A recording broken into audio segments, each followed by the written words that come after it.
Kasus penganiayaan terhadap perempuan dan anak di Kota Semarang yang sempat viral di media sosial berakhir damai.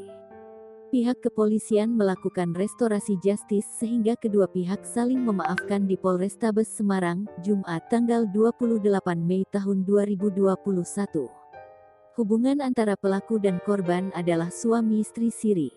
Pelaku Danang terpancing emosinya selepas korban memukulnya dengan menggunakan sapu. Pelaku kalap lantas menendang korban dan anaknya hingga tersungkur jatuh. Pertengkaran itu dipicu permasalahan ekonomi yang membuatnya mudah tersulut emosi.